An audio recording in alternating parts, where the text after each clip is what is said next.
to the point of like super weirdness. I don't think I like their messages. Didn't they, or did they just put a sleeve on her? Yeah, nah, it's like I said, it's just weird. It feels weird.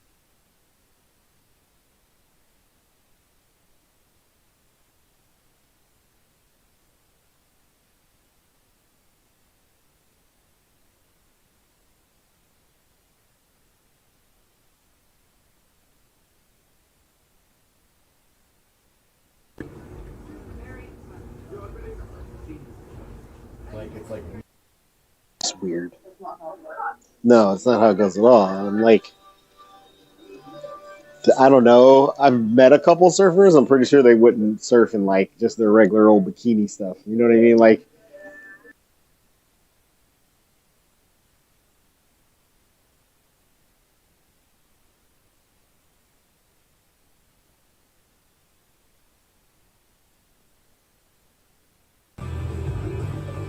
I don't know. I've met a couple surfers. I'm pretty sure they wouldn't surf in like just the.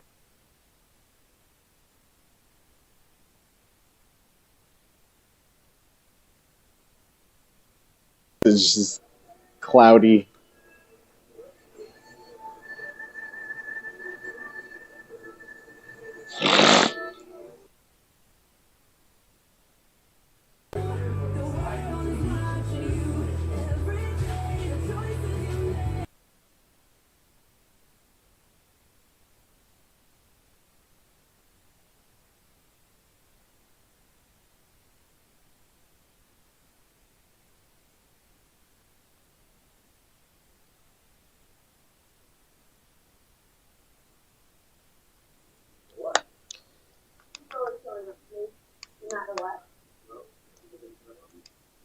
Put your hand in the middle. That's the one on. That just levels the playing field. All right. What do you want? I want you to dominate a national.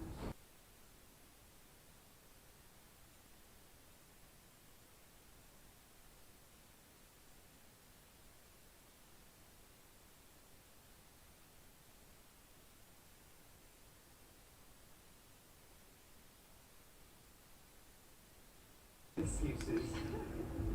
I'm sorry. What's going on? What are the judges exactly looking for? So we have 25 minute beats. Each rider is allowed to catch a maximum.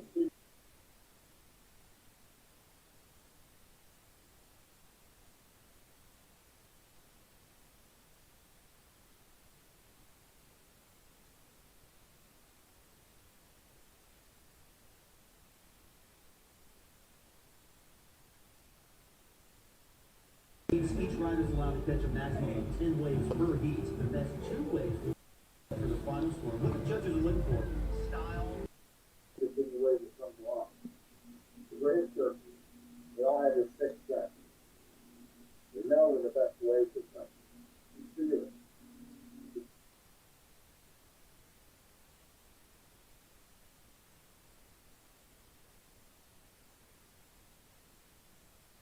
Out with all that paddle. So don't take just any wave that comes along. The greatest surfers.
Scored on 10 ways, but they'll keep their best 2 ways for the final score on a 0% bonus.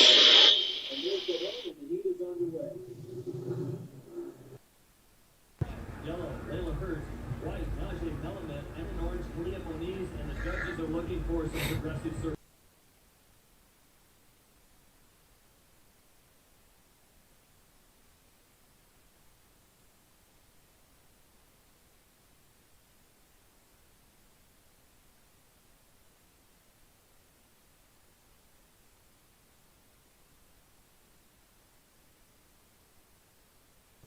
So big turn off the top.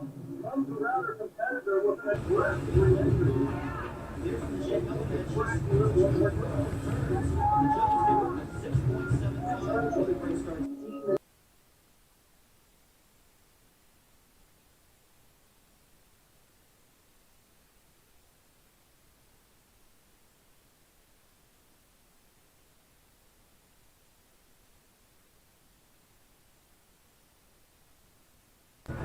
Situation with 15 minutes remaining in the heat. Silver and orange.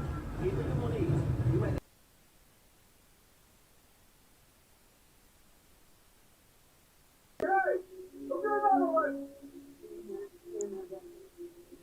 Take a look at this. We've got four competitors scratching for this way.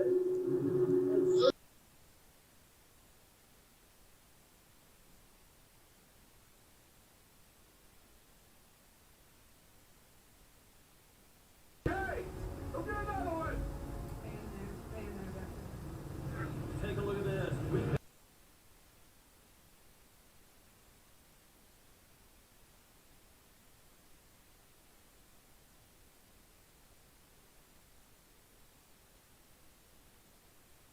second. Melamed in third. Layla Hurst in fourth. Bethany Hamilton is in fifth. And sixth right now is Moniz. Makes it all one more time. She's on fire. One away.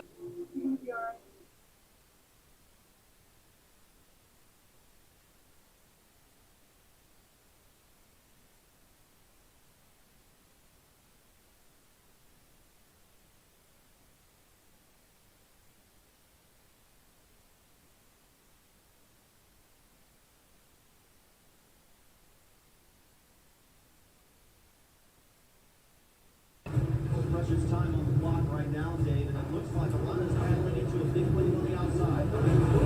And a lot of Fletcher takes a spill there, too. Ladies and gentlemen. Contest. Got less than 5 minutes. With time winding down, and no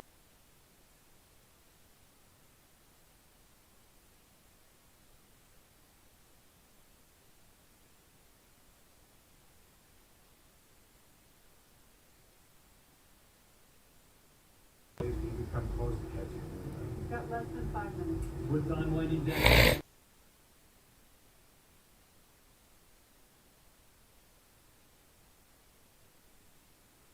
Burt and Hamilton paddle battle out the back. And Hamilton really needs to beat her to the inside, and she's got a chance here today. Stay ahead of her. Go up. Look at her.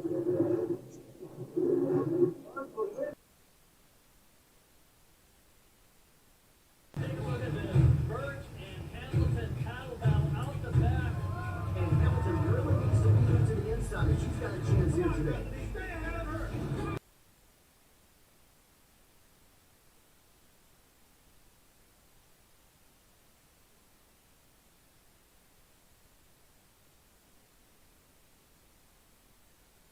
She's got her on the run. If Becky gets away, this is her plan.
At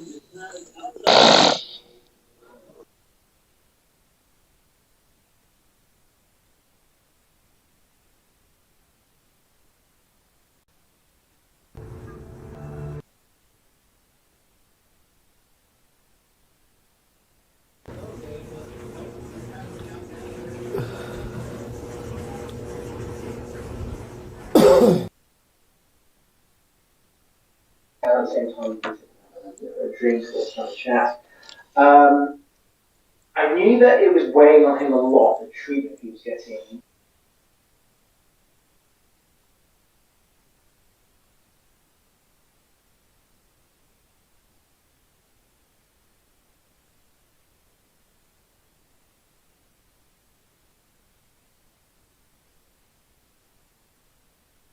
Kind of the same way with her. What else I saw was kind of really untouchable. But I never.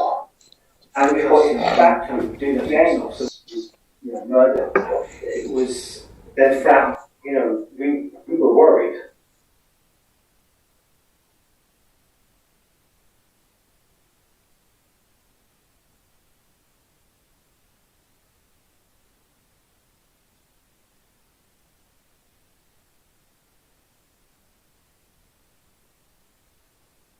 Suffered, like the bank as well.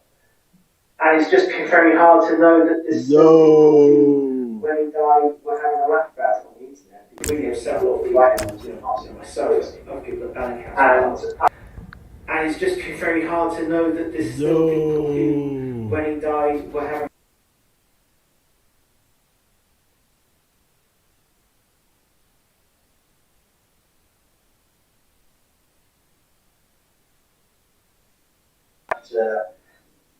Doing to listen to those kind of people tell us that our friends' deaths were, a good thing.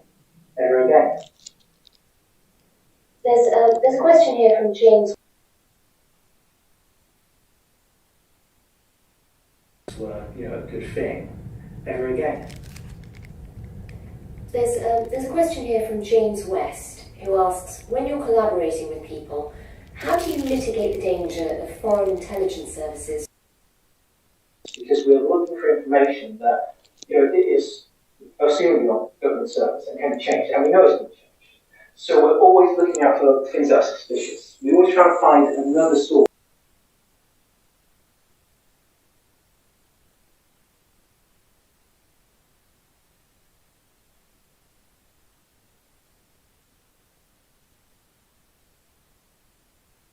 Several years earlier, we can cross-reference against the information to see if it does happen.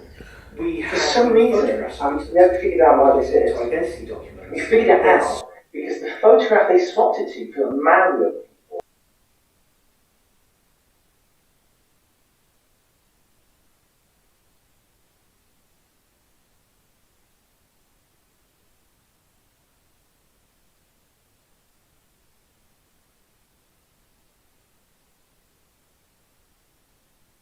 Two or three other independent ways of verifying that one piece of information.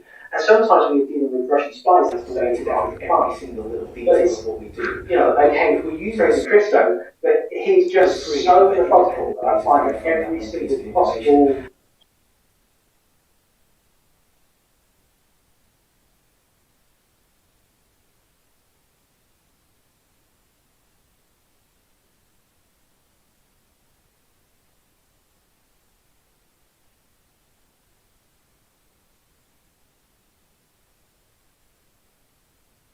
That's why I don't worry about the information being changed that much, because we stop it, we see it, and we verify things we do to like how we dig and verify this stuff to such level, and that's why I don't worry about the information being changed that much, because we spot it, we see it, and we verify things.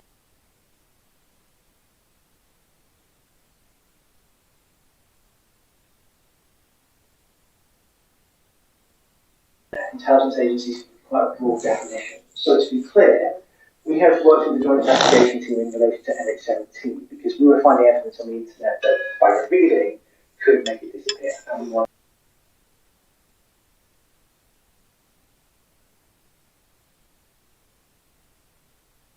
By revealing couldn't make it disappear, and we want to let them know that we were doing this.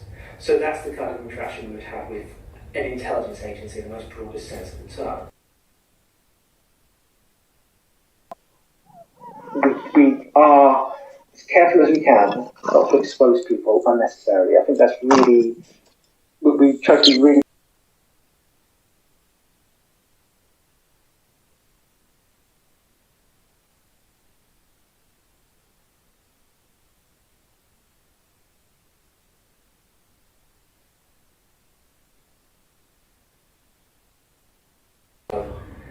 Kind of a real focus. We've got an anonymous question here, which just asks, is Russia unique, or does the same open source approach work in other countries like America or even here?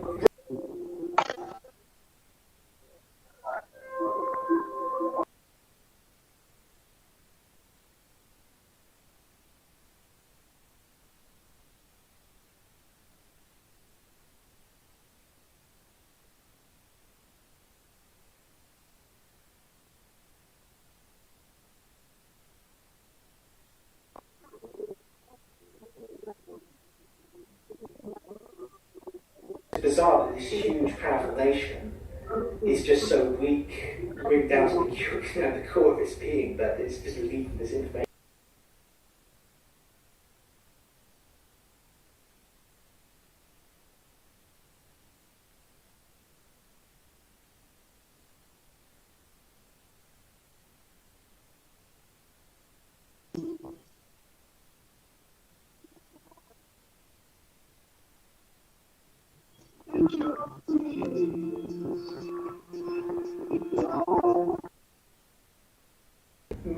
I think most people in these situations would consider the Russia option, as brave as they think they are, not to kind of, not be in jail forever. So, yeah, I have seen.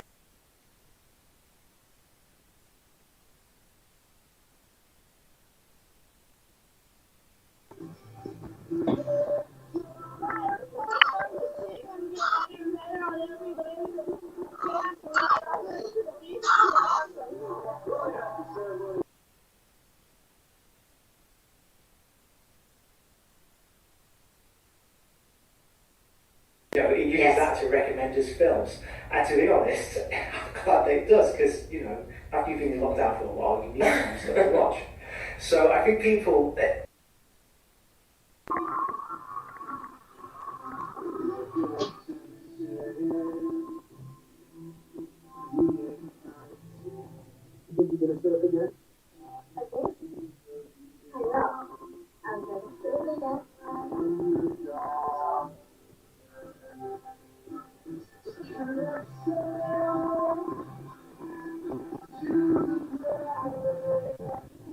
That's kind of we've kind of sold our soul to the digital devil in a sense, because there's no limits now. I think it's damaging, with all these conspiracy theories that are fueled.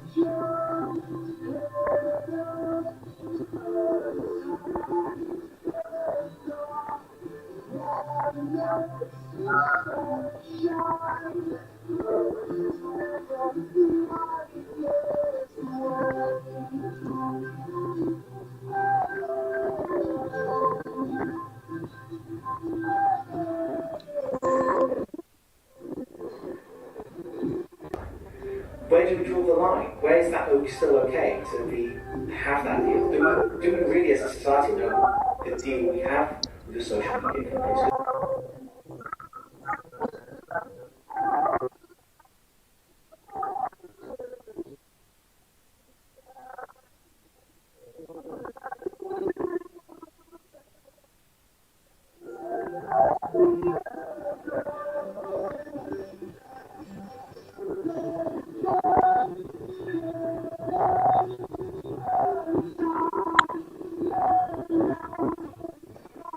Worried about it. I mean, maybe I'm completely wrong, and that there is a camera looking at me, but I'm boring as well. Outside of this, I'm going to put my kids to bed. I mean, there's not much going on.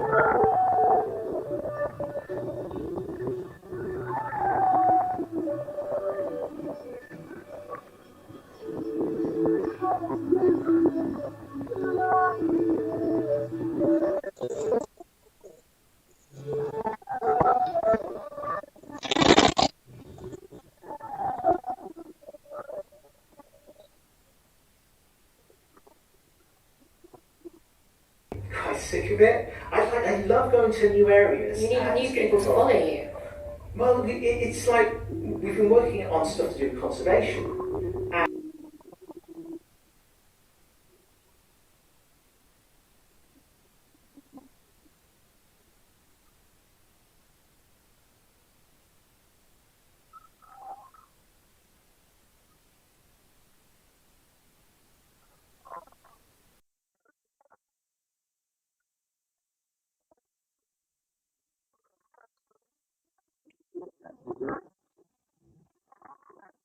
If we keep doing Russia, I will be genuinely disappointed. I mean, it's great stuff, and we're probably doing it for a while, but we want Russia to become just 5% of Vatican, not.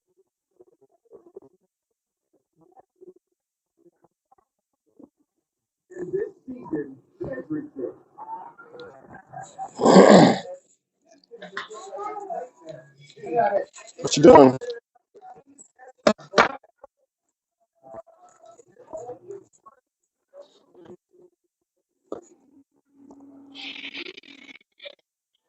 Excuse me.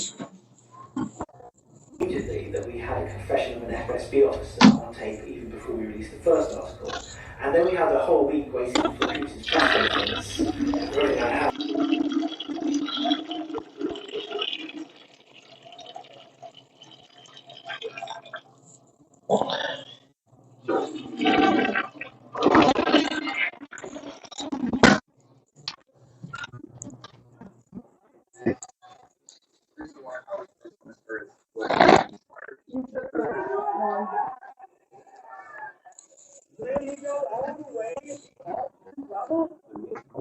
and he was never going to say that. So getting him to say, oh yeah, it was being followed because of political gulag. And yeah, that was just incredible. Also with the Skripal Dorian 2018.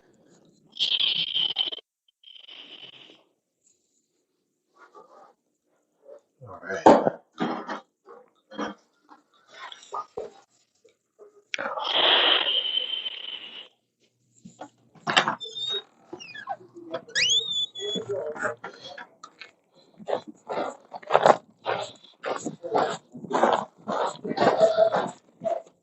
Yeah, and we were basically asking Big Tech to say, please Investigations. throw away all your money. So you can do what no good answers to this. No. Yeah, we were basically asking Big Tech to say, please throw away all your money.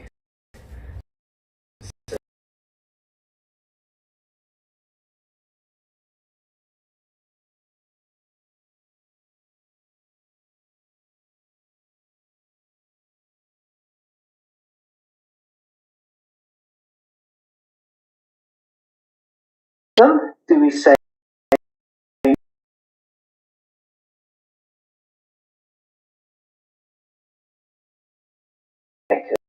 we say you could only have X% of the information about a person, and how do you measure that percentage? I don't think policymakers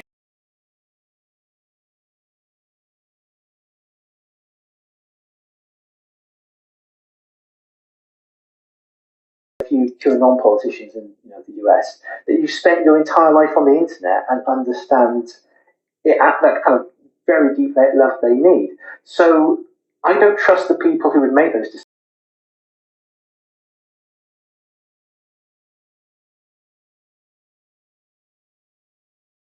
decisions to make that decision for me.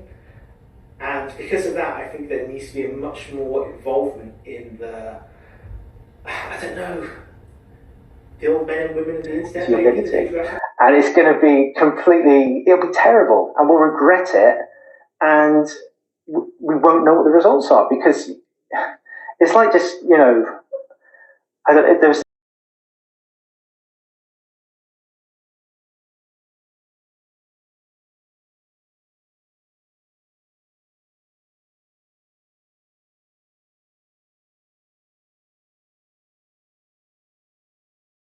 no idea what's going on.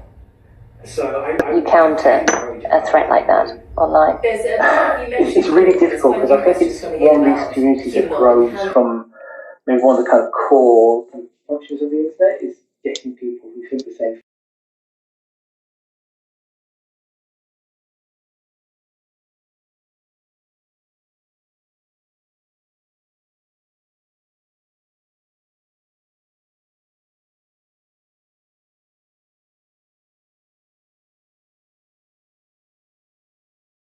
You see it in people who think Bill Gates is putting microchips in vaccines. They all kind of have that. They're all kind of formed, I think, out of the same thing, which is a distrust of authority and a feeling of isolation. People who think Bill Gates is putting microchips in vaccines. They all are kind of.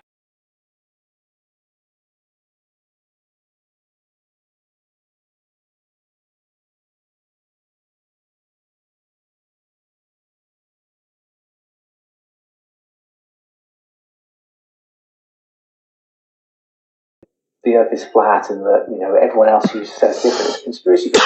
And that's the same as all these online groups. Everyone else who says different is conspiracy theory, and that's the same as all these online groups. How on earth do you communicate with people like that? Because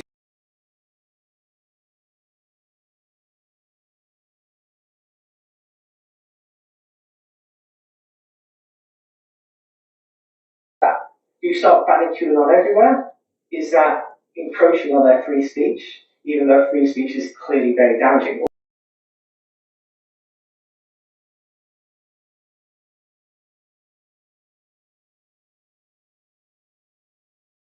in another country gets stormed. Does it have to get to that bad? We need to have a serious debate about this. Because it doesn't seem like that serious debate is happening at the moment, and it's just kind of going back to what it was before. Groups now, they're edging into the mainstream, and if we can have politicians in the US who believe in this stuff serving in the House, then we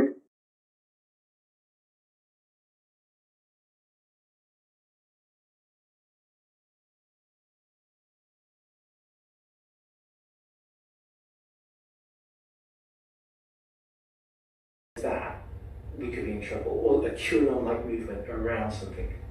Truth matters, and that's sort of at the heart of a lot of what you do. In your book, And yet, when you look at things like QAnon, you can sort of see that the internet, whilst it's helped people like you get closer to the truth, is also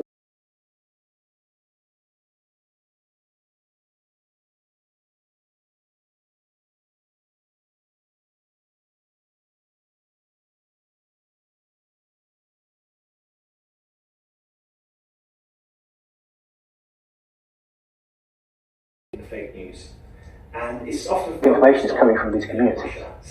And that's why we have to figure out how we address those communities first and stop them from forming. Do we need to start saying, Facebook, you can't recommend groups to people anymore, for all groups?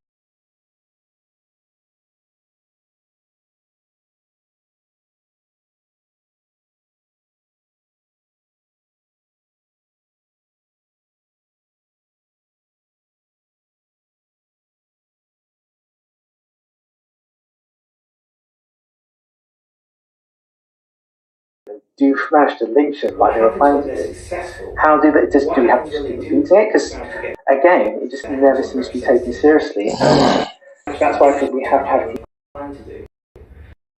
How do we have to just keep repeating it? Because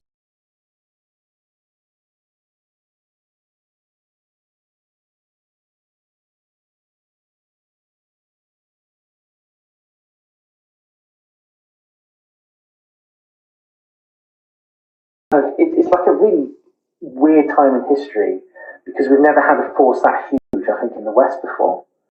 And never had a force that huge, I think, in the West before.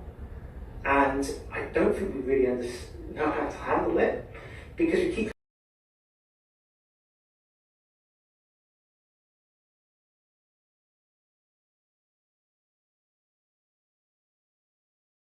I think it's about Russia doing this to us when we're really doing it to ourselves. frustratingly, we've completely run out of time because that's too many more questions.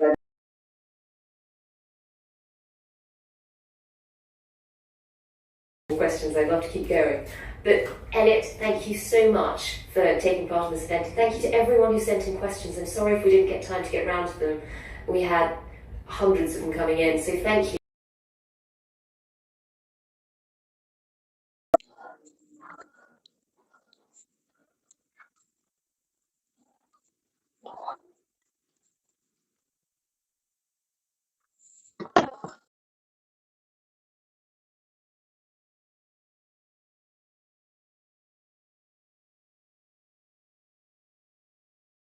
I'm Dan Pfeiffer. On today's pod, Democrats go big and fast on COVID relief. Republicans take it easy on Liz Cheney and Marjorie Taylor Greene. And the fate of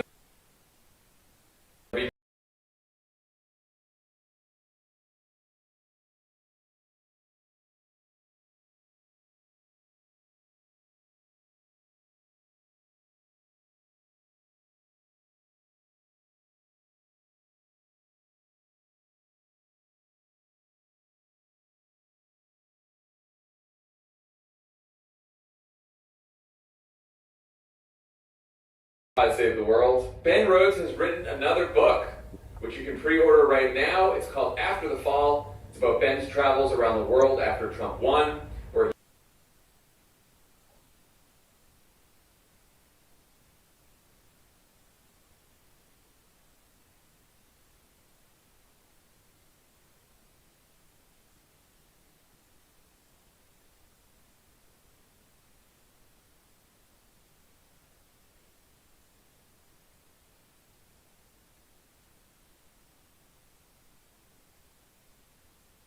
I'm only laughing because it is a real testament to Ben that I got you to read a book, so I'm very, very proud.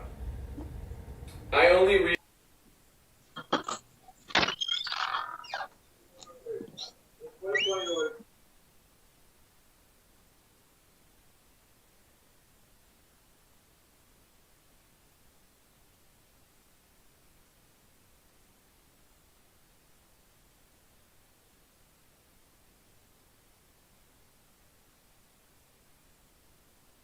Podcast-related book pitches.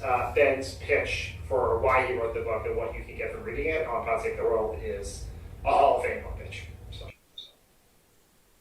And Tommy's pitch was also quite persuasive, which is buy Ben's book to make sure that it ends up ahead of Dan Bongino's on the bestseller list.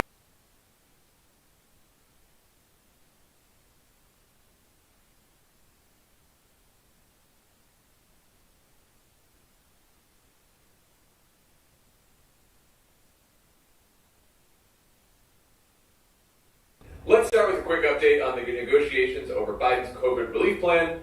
The president and vice president met with the 10 Republican senators who made a counteroffer on Monday. They had a 2-hour meeting. Everyone said nice afterwards. But the White House still released a statement that read, quote, while there were areas of agreement, the president also reiterated his view that Congress boldly and urgently. The worst thing we can do is put a price tag on it. Let's get what the needs of the people are, basically how we keep the economy going, how we keep plan, which would only require 51 votes instead of 60. Not only did Joe Manchin vote in favor smaller than that, of every time it's hard to need, and that's what we're going to do. But I want to be bipartisan, so and just shove it down people's throat. That's not going to happen. So that's a lot of Manchin being Manchin, but pretty good news on the 1.9 trillion that he is willing to embrace 1.9 trillion if it gets there. It does seem like he has at least 2 specific sticking points. Overall, of course, he keeps saying he wants to be bipartisan and tricky, but on the policies, he keeps talking about making the bill more targeted to people who've been most impacted by the pandemic. And this could be why we learned yesterday that Democrats are reportedly considering lowering the income threshold for the $1,400 checks from $75,000 to $50,000 for individuals who make that a year, and from $150,000 a year down to $100,000 a year for married couples. Parents would also get $1,400 checks per child. Dan, what do you think about this change and why Democrats are reportedly considering? Yesterday, the Democrats are reportedly. I assume they're reportedly considering it because they need Joe Manchin's vote for the $1,400. Yeah. Do you think he's made a requirement?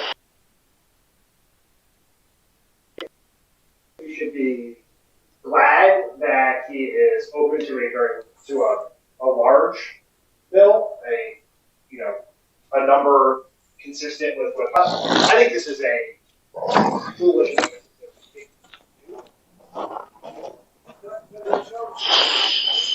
That's like a requirement? Or at least expressed a strong desire for it. I think we should be glad that he is open to a large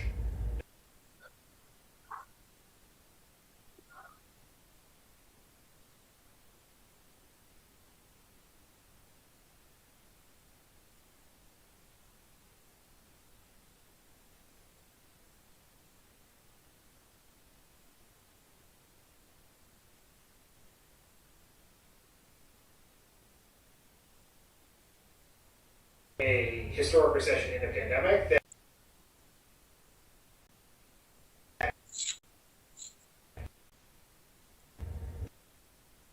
that you err on the side of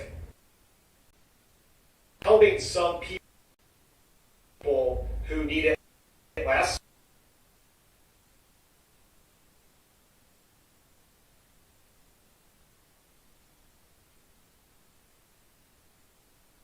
A couple pods ago, Susan Collins was complaining that people made $300,000 would get a check. Because I don't know what threshold that really is in the plan, but like these numbers get thrown around in Washington, and like I think people don't, you can't get your full stimulus check making $60,000 a year because why? They needed to run around in Washington and the press and like I think people inflation. So it does seem very silly to me and harmful to people who are struggling making in that income bracket. That said, again, we are just all fucking living in Joe Manchin's world. Joe Manchin wants something, then you can yell at him, you can try to persuade him, but at the end of the day, every Democratic senator gets to act like the majority leader. They do. Because if they're out, there is no bill. Similarly, Manchin also said he's against raising the minimum wage to $15 per hour, and it'll only go as high as $11 per hour. Then background of you in West Virginia, the minimum wage is like around $7 an hour. The cost of living in West Virginia is much lower than other places. So again, minimum wage there is no bill. The same similarly in many states. He's against $3 an hour in a place like LA or New York is probably still too low to have a living wage to keep yourself above poverty. Certainly in West Virginia, though, maybe $11 is a living wage. So what do we do about that? Like, is there a way to square the circle so that we don't get no increase in the minimum wage, but that if Joe Manchin, clearly Joe Manchin is a hard no on 15, it's not going to pass because you need all 50. Before we persuade Joe Manchin about how high the minimum wage should be, we have to persuade the Senate parliamentarians that a minimum wage increase fits under the rules of budget reconciliation, which is a very good question. Senator Schumer has expressed some optimism on that last month, but we don't know. And we may be in the unfortunate situation of having to compromise with Joe Manchin to get something done. The minimum wage has not been raised since 2007, I believe, not federally. I think this is a very progressively on even with Manchin, even with Republicans, because as we've seen in our poll and other poll around the country, minimum wages, that $15 minimum wage is incredibly popular. Senator Schumer had with bipartisan support among the public, and so I think we should push really hard for it and not immediately accede to his demands. There could be some of these faux popular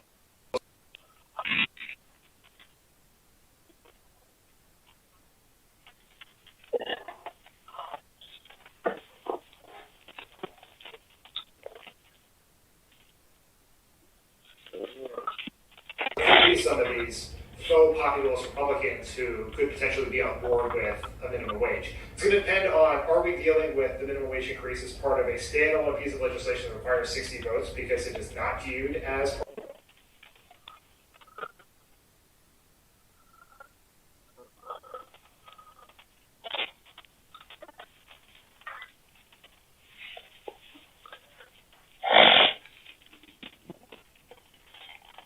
like, even if there is a bad policy decision on the threshold for the checks, even if there's a bad policy decision on minimum wage that we don't agree with,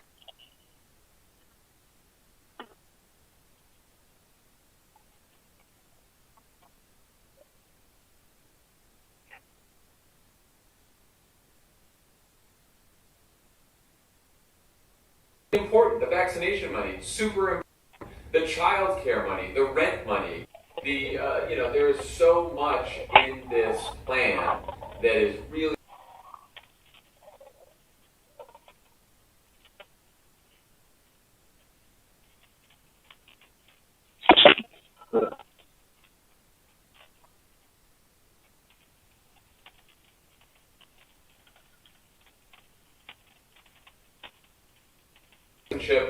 they're also trying to spin reporters into believing that Biden really wants to cut a deal with Republicans, but his liberal advisors are standing in the way. On Wednesday, Republicans got some help on this from an anonymous longtime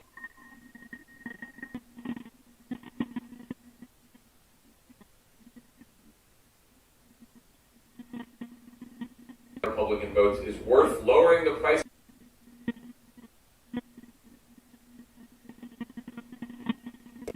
Where do we even begin here, Dan? What's the argument for lowering the price tag?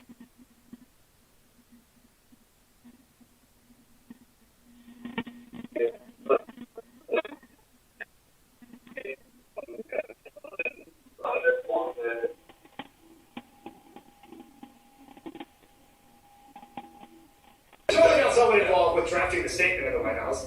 It could be someone who was Biden's legislative director from like 1986 to 1989. It could be a former campaign aide who is not involved in the White House. It could be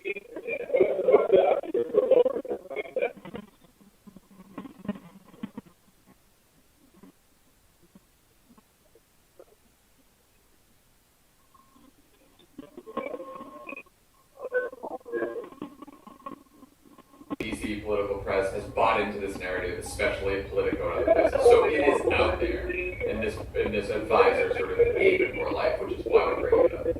one other thing is just like this is Ron Klain making Joe Biden do things. Obama advisor Ron Klain. Ron Klain worked for Joe Biden from 1986 off and on until 2020. Right? That's part of it. But the idea that $200 to $300 billion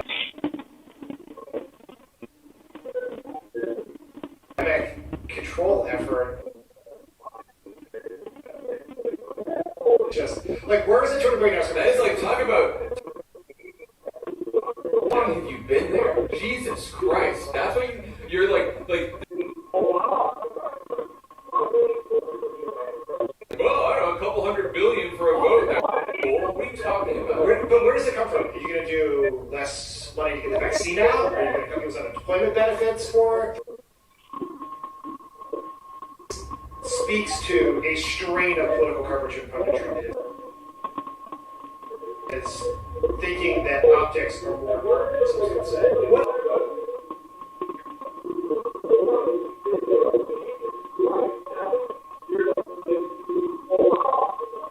That's clearly what Politico, by name, in this case, is focused on, is in 2022, are people going to think more about whether Joe Biden got 5 Republican votes for his coronavirus package, or whether the economy is back and running and people can get their homes again? What do you think is more important, right? Like, where would you? Everything has risk to it, right? There's definitely some political risk to someone ran on a unity message to have to pass a